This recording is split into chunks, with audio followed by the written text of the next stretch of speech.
कुछ और विशेष बातें बताई गई है। शिवलिंग स्थापन और पूजा की विधि, ओमकार जप की विधि का वर्णन किया गया है। ओम वही लगा सकते हैं जिन्होंने गुरुमुख से मंत्र को सुना है, नहीं तो ओम नमः शिवाय नहीं जप पाएंगे, वो सिर्फ नमः शिवाय का ही जप कर पाएंगे। ओम लगाने का अधिकार उन्हीं को ही है जिन्होंने गुरुमुख से मंत्र कोई भी आपने सुना है, फिर आपको हर मंत्र के ऊपर ओम लगाने का अधिकार हो जाएगा। ये बहुत बारीकी से इस बात को सुन लीजिएगा। निगोड़ा व्यक्ति के लिए ओम नमः शिवाय है ही नहीं, ऐसा शिव पुराण में वर्णन है। वो खाली नमः शिवाय ही बोल पाएगा, ओम नमः शिवाय नहीं। इसलिए जीवन में गुरु की आवश्यकता होती है। ये मंत्र तो सुनिए, ये मंत्र बिल्कुल राइफल की गोली की तरह। राइफल बंदूक की गोली पड़ी है, उस पर लठ मारो, थपाड़ी मारो, पत्थर मारो, वो अपना प्रभाव नहीं गोली दिखाती। और जब उसको बंदूक की नली में रखकर हॉर्स दबा देते हैं तो गोली अपना काम कर देती है। जैसे बंदूक की नली के लिए गोली और मंत्र के लिए गुरुदेव की बोली।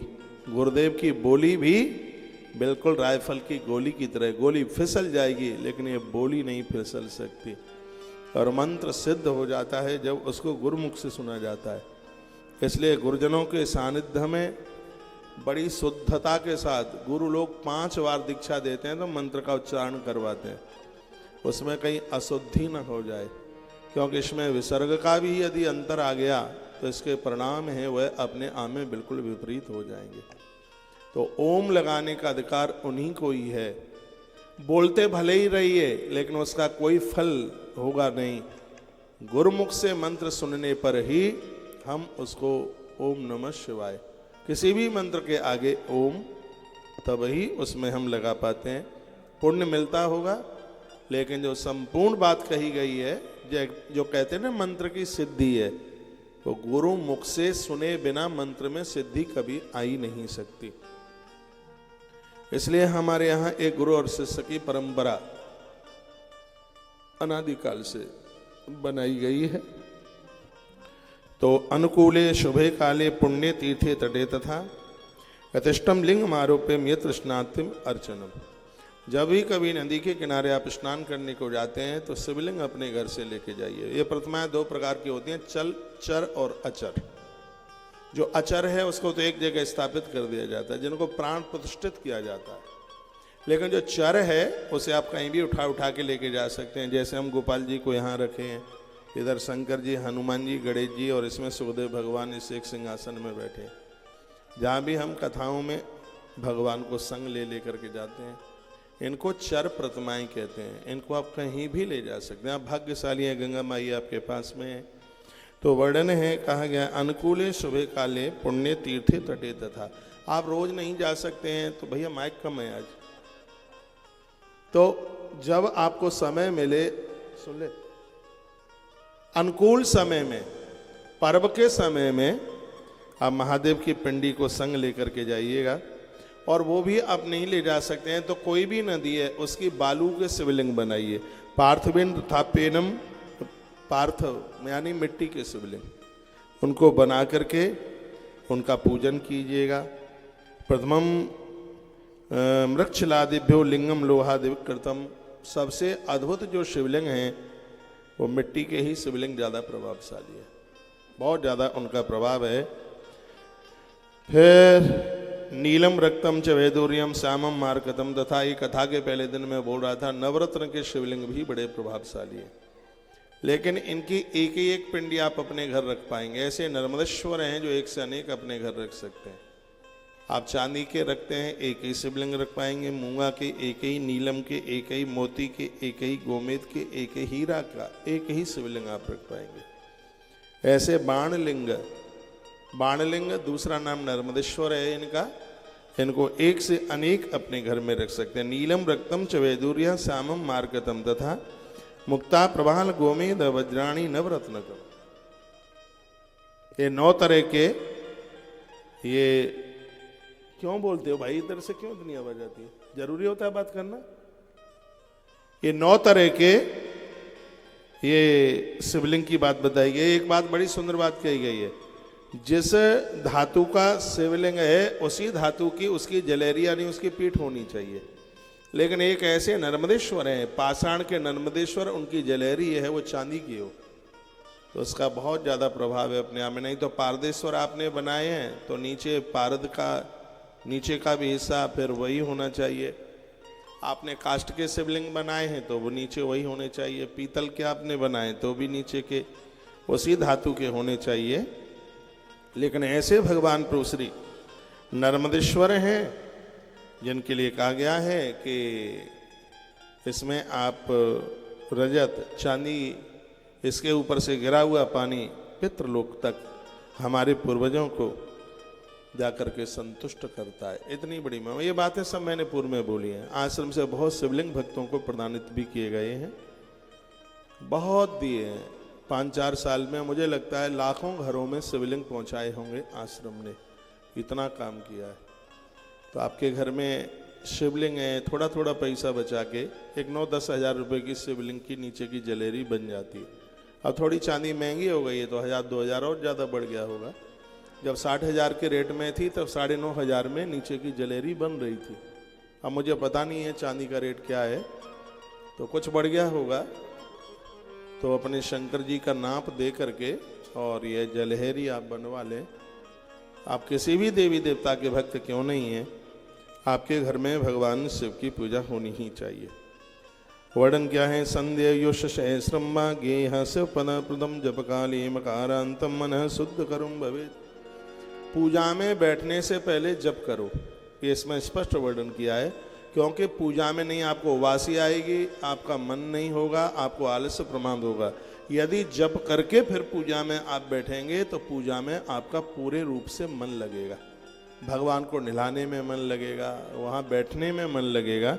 इसलिए वर्णन किया गया है कि जप आप पहले कर लें, आचमन कर लें। जप काली मकरांत मन शुद्धि कर्म भवेत। कहा मन शुद्ध हो जाता है जप करने से, मन के विकार समाप्त हो जाते हैं जप करने से। मैं भी भगवान को निलाता धुलाता हूँ तो उससे पहले जप करता हूँ, पहले मैं माला घुमाता हूँ। ये नहीं है कि ये सब आपको ही बताने के लिए, आपको तो बाद में बताता हूँ, पहले उसको मैं शुरू कर देता हूँ। पहले करता हूँ जप, उसके बाद भगवान को निला धुला करके फिर करता हूँ हवन, और हवन यज्ञ के बाद में फिर करते हैं हम आरती, और आरती के बाद में सूर्य भगवान को अर्घ देते हैं। ये नित्य का इस तरीके से ये कार्य है रोज का। कितने भी कार्य में व्यस्तता क्यों ना हो, यह तो करना ही है, बिल्कुल बिल्कुल करना है। वर्णन है कि 10,000 जप रोज करो, इतना नहीं हो पाता तो 1,000 जप तो नित्य कीजिए। गुरुदीक्षा लेने के बाद यह तो आप कीजिएगा, अपनी आराधना अपनी साधना बढ़ाइए। 100 माला कर लोगे तो 10,000 हो जाएगा, और 10 माला कर लोगे तो 1,000 हो जाएगा। और किसी कारणवश इतना भी नहीं कर पाते हैं तो कम से कम एक माला, कम से कम 108 नाम तो भगवान के रोज लीजिए। इसके बिना बिल्कुल कल्याण नहीं है। ये संभव है कि बालू के मथने से तेल निकल सकता है। यह संभव है कि सूर्य नारायण बर्फ का गोला पटक सकते हैं, इतने गर्म होने पर भी बर्फ दे सकते हैं। ये सब संभव है, लेकिन भगवान के भजन के बिना जीव का कल्याण हो जाए ये बिल्कुल भी संभव नहीं है। यदि आप नित्य भगवत नाम नहीं लेते, ईश्वर आराधना नहीं करते, तो समझ लो कि अपनी जिंदगी के साथ में एक बहुत बड़ी दुश्मनी की जा रही है। आप ये मत सोचिएगा वो तो कोई भजन करते ही नहीं, वो तो कोई भजन करते ही नहीं। कौन क्या करता है छोड़ दीजिए, हमें क्या करना है इसके ऊपर हावी हो जाइए। हमें नेक काम करने बैठ जाइए, हमें अद्भुत काम करने, हमें विशेष काम करने। टीवी पर सुनने वाले भक्त लोग, कथा शुरू हो गई है 2 बजे से, और आप पहुंच जाइए क्योंकि 5:30 बजे तक आरती करा दूंगा। लोगों को लेट हो जाता है, देरी हो जाती है, बहुत दूर दूर से श्रोताओं का आना होता है। माता जी वहीं बैठी है, मैं मंगा लूँगा, बैठिए। हाँ वहाँ बैठ जाए आप, वहाँ बैठ जाइए। ये बेटा ले लो। ये तो आप 3 बजे आएंगे, फिर आपकी माला भी चढ़नी चाहिए, बेलपत्र भी चढ़ना चाहिए, फिर आपका फल भी चढ़ना चाहिए। इसके लिए आप थोड़ा पहले आ जाया करें। ये घर गृहस्थी के सगरे काम बने रहेंगे। मैं आपसे लड़के बात नहीं कह रहा हूँ, ये आपसे मुस्कुरा करके बात कह रहा हूँ। ये सब घर गृहस्थी का सब बना ही रहेगा। थोड़ा सा आधा घंटा और जल्दी जग जाया करो। ये घर के काम धाम सब बने रहेंगे। ये सौभाग्य मौका कहाँ मिलेगा। अभी तो सुबह से ही कहते हैं चलो चलो महाराज जी आ गए होंगे, कथा शुरू हो गई होगी, लेकिन 16 तारीख के बाद यादें रह जाएंगी। 16 ही तक तो यहाँ का था, तो आप याद करते रहेंगे इससे महापुराण को। तो आप थोड़ा जल्दी से घर के कार्यों से फ्री होकर, निवृत्त होकर के और कथा में आप आ जाया करो। तो 10,000 नाम, 1000 नाम उतना नहीं बन पाता है, तो 100 नाम नित्य जप करें।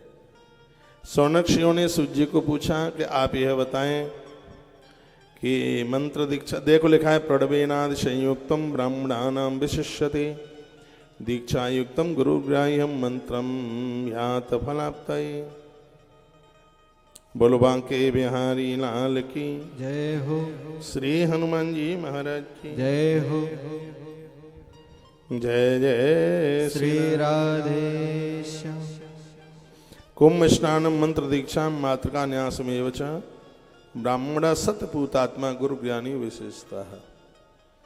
नित्य जप करने वाले व्यक्ति को घट का पानी पीना चाहिए। दीक्षा से पहले घड़े के पानी से स्नान करना चाहिए।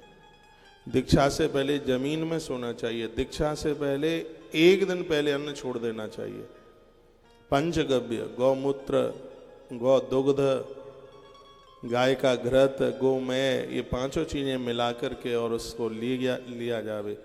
बहुत शुद्ध पवित्र होकर के धुले हुए वस्त्र पहनकर गुरु चरणों में जाकर के प्रार्थना करे, कहे कि हे प्रभु, भगवत कृपा से ये सौभाग्य मिल गया है, आप हमें स्वीकार कर लें। हम जैसे तो आपके लिए बहुत हैं, हमारे लिए आप हैं। गुरु सदाचारी होना चाहिए, गुरु चरित्रवान होना चाहिए।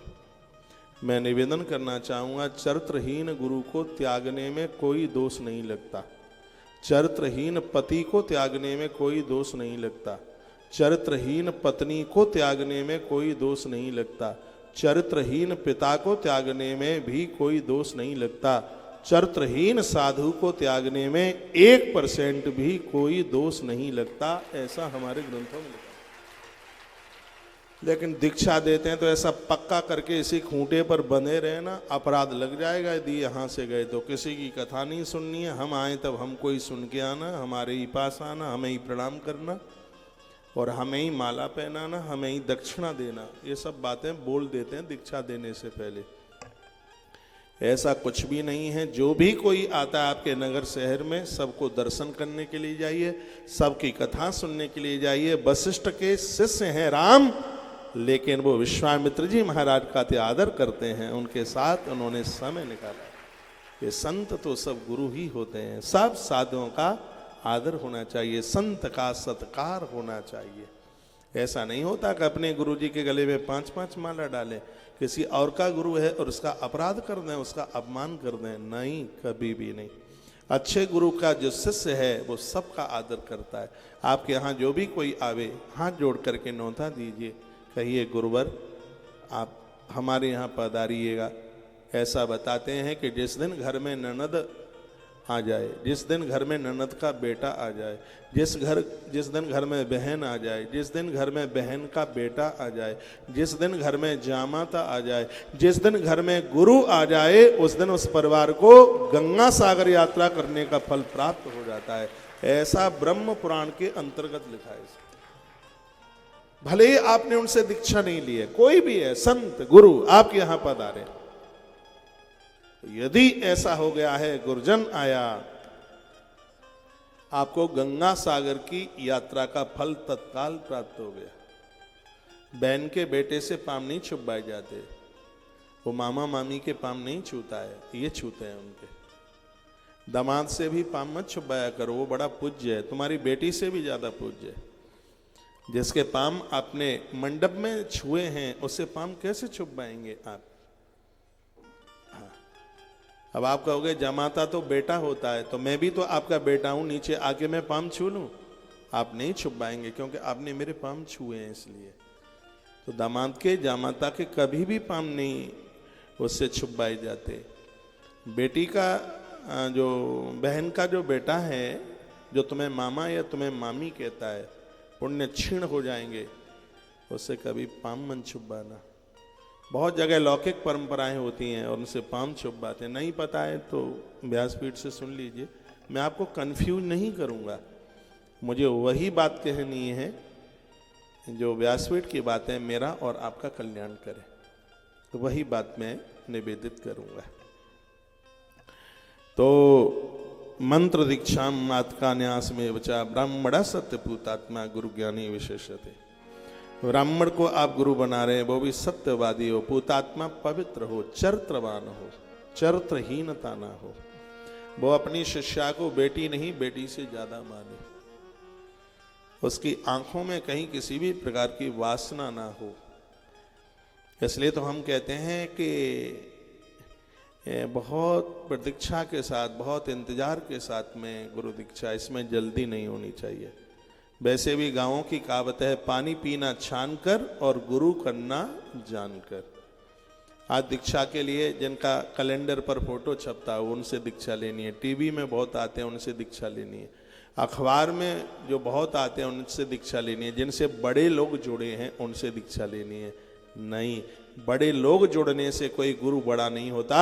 गुरु अपने संस्कार सत्कार्यों से बड़ा होता है, अपने चरित्र से बड़ा होता है।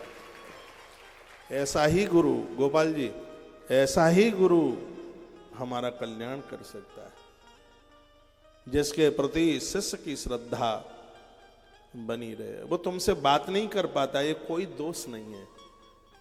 अरे आपकी साधना में शक्ति है तो रात्रि में स्वप्न में गुरु दिखाई देता है, आगे पीछे हर जगह वो गुरु दिखाई देता है। ये कोई दोष नहीं है वो तुमसे बात नहीं कर पाते हैं तो, ये दोष नहीं है तुम उनसे मिल नहीं पाते हैं तो, ये दोष है कि यदि हमारे ऊपर उनकी गलत दृष्टि है, ये दोष है। गुरुजनों से भी मिलने के लिए जाएं तो उनको संसार का लोथड़ा मत समझ लेना। कभी ये समाज भी बहुत गलतियां कर बैठता है, गुरुजनों को देखकर, महापुरुषों को देख करके भी माथे में बेकार आ जाते हैं। ये घटिया सोच ये कबाड़ा कर देगी, जिंदगी को खत्म कर देगी। वो बाहर से जो दिख रहे हैं वो नहीं है, वो अंदर कुछ और हैं। वो ददकती हुई आग की तरह है, वो बहती हुई नदी की तरह है, वो एक धरा की तरह है, वो प्याऊ अंबर आकाश की तरह है। उन्हें शरीर मत समझ लेना। ये गुरु एक तत्व है, धरती का देवता है, धरती का भगवान है। ईश्वर ने ही अपनी सत्ता से इसको प्रकट किया है इस धरती के जीवों के कल्याण के लिए। वो किसी जाति बिरादरी का, वो किसी मनुष्य मात्र का अपमान नहीं करता। उसके द्वारा सबको आदर मिलता है, उसके द्वारा सबको सम्मान मिलता है। गुरु वह है जिसके दरबारे पर अमीर और गरीब एक पंगत में बैठ के भोजन करते हैं, एक पंगत में बैठ करके जल पीते हैं। वो गुरु है, तो गुरु है। ऐसा गुरु जीवन में चाहिए और ऐसा गुरु ही हमारा कल्याण करता है, जो कभी किसी को जाति नहीं पूछता, तो सबके लिए एक रस है, सम रस है सबके लिए, वो गुरु है। ऐसा गुरु जो कि हमारा कल्याण करता है। देखो वही बात लिखी है, ब्राह्मण सत्यपूतात्मा। ब्राह्मण है बहुत बड़ी बात है, आज मिलते नहीं है, लेकिन ब्राह्मण भी जाति से भी चरित्र से भी तो वो ब्राह्मण होना चाहिए, खुरापाती नहीं। हाँ, वो चरित्र से भी ब्राह्मण, संस्कारों से भी वह ब्राह्मण। गुरु ज्ञानी विशिष्यते, उसके पास में ज्ञान हो, उसके पास भक्ति हो, उसके पास वैराग्य हो। नहीं तो कहा जाता है, लोभी गुरु लालची चेला, होई नरक में ठेलम ठेला, होई नरक में ठेलम ठेला। गुरु को ऐसा चाहिए शिष्य से कछु नहीं ले, शिष्य को ऐसा चाहिए कि गुरु को सब कछु दे। हर ही शेष धन सो कन हर ही, सो गुरु घोर नरक में पर ही। जो सिर्फ उसे शिष्य का धन नहीं, गुरु उनके कल्याण के लिए आता है। मैं बहुत हृदय से व्यासपीठ पर बैठ करके बात निवेदन कर रहा हूं और हृदय खोलकर बड़ी भावुकता के साथ ये बात कर रहा हूं। आपको मैं रोजाना प्रातः भगवान की पूजा में से मैं उठता हूं तो परमात्मा को प्रार्थना करता हूं, कहता हूं, हे प्रभु, ये देहली पर जितना भी जन समूह जुड़ा है उन सबका आप कल्याण करना मेरी पूजा आराधना साधना जो भी कुछ है उनकी झोली में डाल दें। चेक पर सिग्नेचर करके पैसा दूसरे खाते में ट्रांसफर हो जाता है, तो संकल्प करके मेरी पूजा आपके खाते में क्यों नहीं जाएगी? पक्की जाएगी, अवश्य में जाएगी, क्यों नहीं जाएगी? तो संकल्प तो ये समझ लीजिएगा कि चेक के ऊपर हस्ताक्षर सिग्नेचर करने की तरह। अम्बरीश राजा का नाम आपने सुना होगा, बहुत अद्भुत राजा हुए, एकादशी सिद्ध थी उन्हें। राजा अम्बरीश अवध में हुए थे, सुदर्शन चक्र उनके दरवाजे पर रक्षा करता था। तो दुर्वासा जी, दुर्वासा जी की तो कथा आपने सब सुनी ही है। उन्होंने इनको समाप्त करने के लिए एक जटा में से कृत्या तैयार कर दी थी, लेकिन वो दुर्वासा का कुछ बिगाड़ नहीं पाए, चक्र उनके पीछे लग लिया। जब अम्बरीश जी ने अपना जीवन छोड़ा तो वो भगवान के धाम गए। तो भगवान नारायण ने कहा, राजन हम अति प्रसन्न हैं, कुछ मांगोगे तुम? मांगना चाहो तो मांग लो। अम्बरीश ने कहा, आप दे देंगे? हाँ बिल्कुल। तो मैं नरक देखना चाहता हूं, मुझे नरक दिखा दो। अम्बरीश राजा ने कहा, मैं नरक देखना चाहता हूं, मैंने सुना है नरक में लोग बहुत दिक्कत में परेशान होते हैं, और ऐसा नरक है, 28 तरह के नरक हैं, मैं नरक देखना चाहता हूं, आप हमें नरक दिखा दीजिए। भगवान ने कहा, यहां आने वाला नरक कहां देखता है? तो कहा, तो फिर आपने हमें मांगने को क्यों बोला? हमने मांग लिया, अब हमें दिखाओ नरक। तो भगवान ने यमराज को बुलाया और कहा कि ये मेरा भक्त है, ये तुम्हारे नरक देखना चाहता है, इसको नरक दिखा के लाओ। तो यमराज उसको लेकर के गए। क्या अद्भुत कथा है। यमराज लेकर के गए तो वर्णन है कि वहां जैसे लोग चीख रहे थे, रुदन कर रहे थे, अम्बरीश ने कहा, जिंदगी भर मैंने जो एकादशी के व्रत किए हैं वो संपूर्ण जो उसका फल है वो इन नरक भोगने वालों को मिल जाए। और जैसे ही कहा, वरुण जी प्रकट हुए और सबको बिठा बिठा करके सबको भगवान नारायण के लोक में पहुंचा दिया। उन्होंने संकल्प करके अपनी एकादशी दे दी। तो उससे राजा अम्बरीश के इतने पुण्य और बढ़ गए कि राजा अम्बरीश इंद्र की गद्दी के अधिपति बने आने वाले समय में। तो अपना पुण्य दे दिया, उससे कम नहीं हुआ, उनके पुण्य और ज्यादा बढ़ गए। घर में कोई दुखी है, परेशान है, चारपाई गोड़ रहा है, आप उसे अपनी एकादशी दे देते हैं तो उससे आपके पुण्य कम थोड़ी होते हैं, सामने वाले का कल्याण हो जाता है, आपके पुण्य बढ़ जाते हैं। मैंने 18 पुराणों की भगवत कृपा से कथा करी तो मैंने तो सगरे पुण्य आपको ही संकल्पित कर दिए। सब मैंने संकल्प करके मैंने सब संकल्प छोड़ा, तो उससे मेरे पुण्य कम हुए हों, मुझे तो ऐसा लगता नहीं है। यदि पुण्य कम होते तो हावड़ा में गंगा के किनारे से पुराण नहीं सुना रहा होता। यदि पुण्य कम हो गए होते, गंगा जी के किनारे पर शिव महापुराण, सिरादे गंगा जी के किनारे पर शिव महापुराण की कथा सुनाने का सौभाग्य प्राप्त हो रहा है।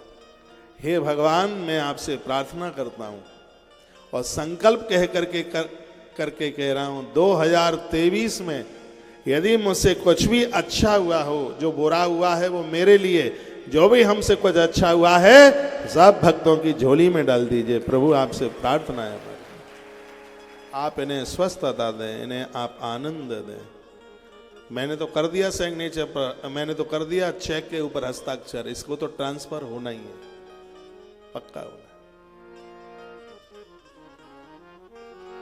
बोलो बांके बिहारी लाल की जय हो, श्री हनुमान जी महाराज की जय हो।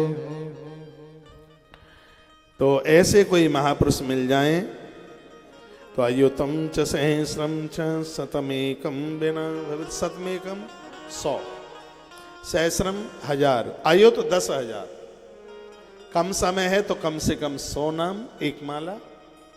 थोड़ा और ज्यादा टाइम है तो 10 माला यानी 1000 नाम। और ज्यादा टाइम है आपके पास तो 100 माला यानी 10,000 नाम भगवान के लीजिए, आनंद हो जाए।